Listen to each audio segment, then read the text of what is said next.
Hello everyone, কেমন আছো সবাই? আশা করি ভালো আছি। তো আমি রেডি হয়ে বেরিয়ে পড়েছি ননদের বাড়ি যাওয়ার জন্য। চলে যাচ্ছি বাসে করে, মেয়ে আর আমি। আর শাশুড়ি ওদিক দিয়ে যাবে। আর এই যে চলে আসলাম বন্ধুরা, আমরা এখন বাড়িতে এসে খাওয়া দাওয়া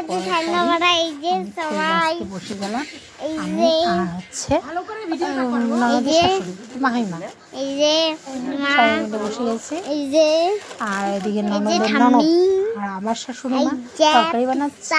আর এদিকে হচ্ছে আমার ননদিনী হচ্ছে বাদাম আসতেছে চুরি রান্না করার জন্য। চুরি ঘাটি হবে, অনেক লোকই আসবে সন্ধ্যাবেলা পুজো হওয়ার পর।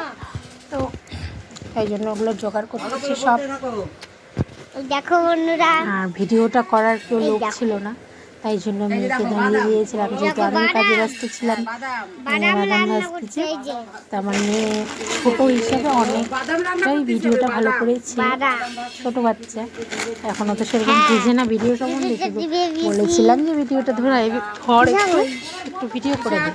যথেষ্ট ভালো করছে আমার মেয়ে। তারপরে হচ্ছে ওর পিসির বাদাম ভাজা দেখাচ্ছে। তো আমরা একটা বেলার জন্য গিয়েছিলাম শুধু। তারপরের দিন সকালে চলে আসছিলাম খাওয়া দাওয়া করে। আর ওর তোমাদের দাদাভাই যেতে পারেনি কোনো কারণবশতে, কাজ ছিল বাড়িতে। আর এদিকে দেখো পিসেমশাইকে দেখানোর জন্য বাইরে এনেছে মেয়ে, আবার দৌড়ে চলে যাচ্ছে। আমার মেয়ে এখানে রয়েছে আমার পাশে, আর আমার এডিটিং করাটা দেখতে পাচ্ছে না।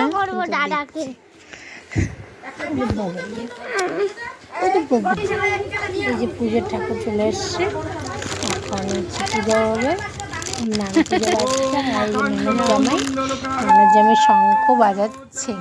শঙ্খ ভালো বাজাতে জানে না, যাই হোক শঙ্খ বাজাচ্ছে। আমি অনুদিনও দিচ্ছিলাম, আর ওখানে আওয়াজটা আমি দিতে পারিনি এই কারণে প্রচণ্ড গ্যাঞ্জামের মতন সেরকম হয়ে পড়েনি আর কি।